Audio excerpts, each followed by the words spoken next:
Brick by brick, pillar by pillar, this isolation centre on the grounds of the mainland hospital in YABA is being put together. It's part of a joint effort among the private sector coalition against COVID-19, members of which include banking managing directors and Africa's richest man, all led by the governor of the Central Bank of Nigeria, who insists the entire process will be transparent. These numbers will be audited. These numbers, as we speak, and I have told the CACOVID communication to put the names of the donors on our website and let the whole Nigerian know. Even if you donated ₦1, your name will be on the list. On the reverse side, on the other side, whatever expenditure is incurred, even in buying needles, in buying masks, it will be there on the website.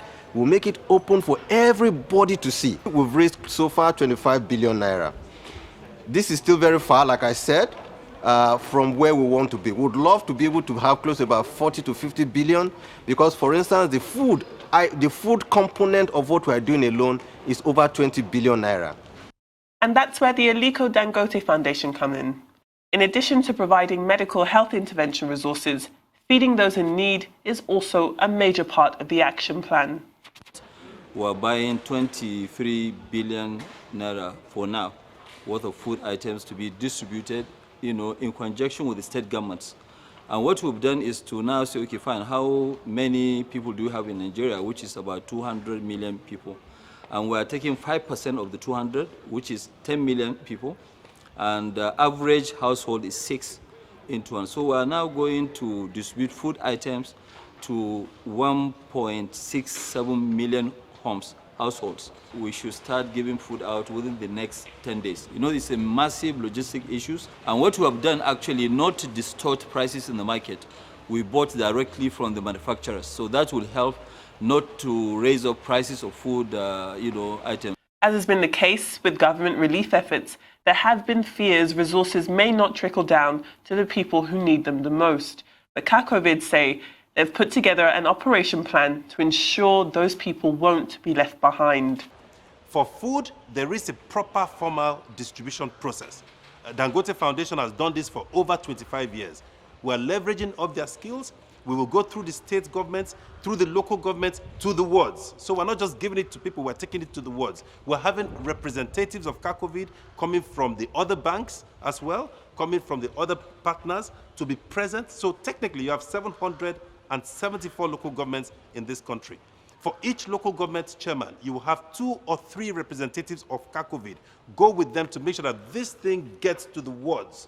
All right? It will be properly branded that this is from the private sector. It is not available for resale. And anybody who is doing it should be reported. That way we can ensure that as much as is humanly possible, we get the goods to the bottom of the pyramid.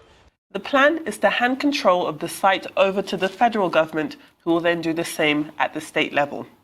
Represented by its health commissioner, Professor ABAYOMI, says efforts are widely welcomed by the Lagos state government. The more gentle the curve and the slope, the more time it gives us to do things like this, to accommodate as many people as possible, to manage them in a facility by professionals, and thereby we are able to prevent people from going from mild to moderate to severe.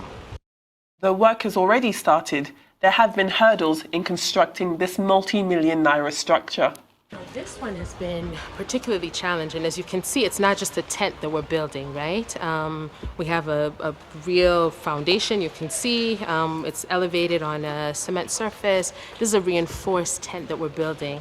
This center will cost us about 500 million naira, which includes the beds, the equipment, the tent itself, building, etc. So this is what we're doing. But in terms of how much harder it is than other projects, I would say it's a little bit slower now to do this now because it's harder for people to move, it's harder to get supplies, everything is just more difficult because of the lockdown. Well, we're standing outside the partial skeleton of the isolation centre built by the Coalition Against COVID-19. They say within a week they're expecting considerable progress to be made to the structure. And in the meantime, they also say that plans are in place to address the food concerns to as many Nigerians across the country as possible. In these actions, they're saying that their fists are clenched in the fight against the spread of COVID-19 in Nigeria.